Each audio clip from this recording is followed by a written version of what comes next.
ஆமாம், அது ஒரு மழைக்காலம். வறண்டு போன மனசு இப்படி ஒரு கவிதையை படிக்கிறப்போ ஈரமாகுமோ அதே மாதிரி பூமி படிக்கிற ஒரு அழகான கவிதை தான் மலை. கொஞ்சம் ஓவராக இருக்கும், இருந்தாலும் பரவாயில்ல. ஏன்னா அவனுக்கு கவிஞனா அறிமுகப்படுத்தினது இந்த மலை தான். இதே மலை தான் அவ அப்படிங்கிற கவிதையை அவனுக்கு அறிமுகப்படுத்துச்சு.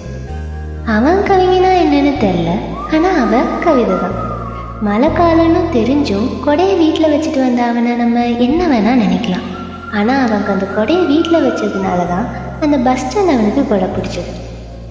இந்த மலையை மட்டுமே ரசிச்சுட்டு இருந்தவனுக்கு திடீர்னு ஒரு சிரிப்பு சத்தம், மலையை விட அழகா. யார் இது அப்படின்னு பார்க்கும்போது மேகத்திலேருந்து குதிச்சு தற்கொலை பண்ணிட்டு இருந்த மலைத்துளியை அவள் கையில் பிடிச்சி காப்பாற்றிட்டு இருந்தாள். என்னடா இவனுக்கு வந்த சோதனையை பார்த்தீங்களா? நீங்களே சொல்லுங்கள், இவன் பஸ் ஸ்டாண்டுக்கு வெளியில இருந்து அந்த மலையை ரசிப்பானா இல்லை உள்ளே இருந்து இந்த மலையை ரசிப்பானான்னு? கவிதைக்காக ரசிக்கிறான். இருந்தும் இவனை தவிர அந்த பஸ் ஸ்டாண்டில் இருந்த எல்லாருக்குமே இந்த மலை எப்படா முடியும்னு தான் இருந்துச்சு. ஆனால் இவன் கடவுள்கிட்ட, பாவம் கடவுளே, எத்தனை பேர் தண்ணி இல்லாமல் கஷ்டப்படுறாங்க, எப்படி தான் மழையை நிறுத்த உனக்கு மனசு வருதோ அப்படின்னு ஒரு நலமாக கேட்குறானோ. ஆனால் பூரா சுயநலம். கலைஞ்ச தலையை ஒழுங்குபடுத்தி திரும்பி பார்க்க ஒத்துக்க பார்க்குறப்போ அவள் யாருக்கும் அவசரமாக ஃபோன் பண்ண இது இவன் இதய துடிப்பை அதிகப்படுத்துச்சு. அப்படியே மெல்லமாக அவளை பார்க்க அவள் வாயில் அப்பான்னு சொல்ல இந்த நேரத்தில் தமிழ் எவ்வளோ அழகான மொழியில் அப்படின்னு நினச்சிக்கிட்டான்.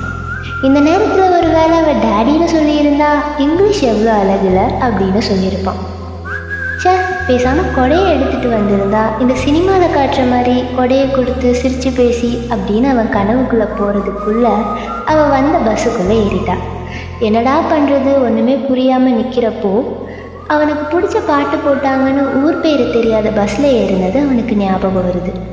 பஸ் மெல்ல நகர ஆரம்பிக்க உலகமே பாதி நினைஞ்ச ஒரு விஷயத்தில் இவன் நினைவானா மாட்டான்னு சீக்கிரம் சொல்கிறேன்.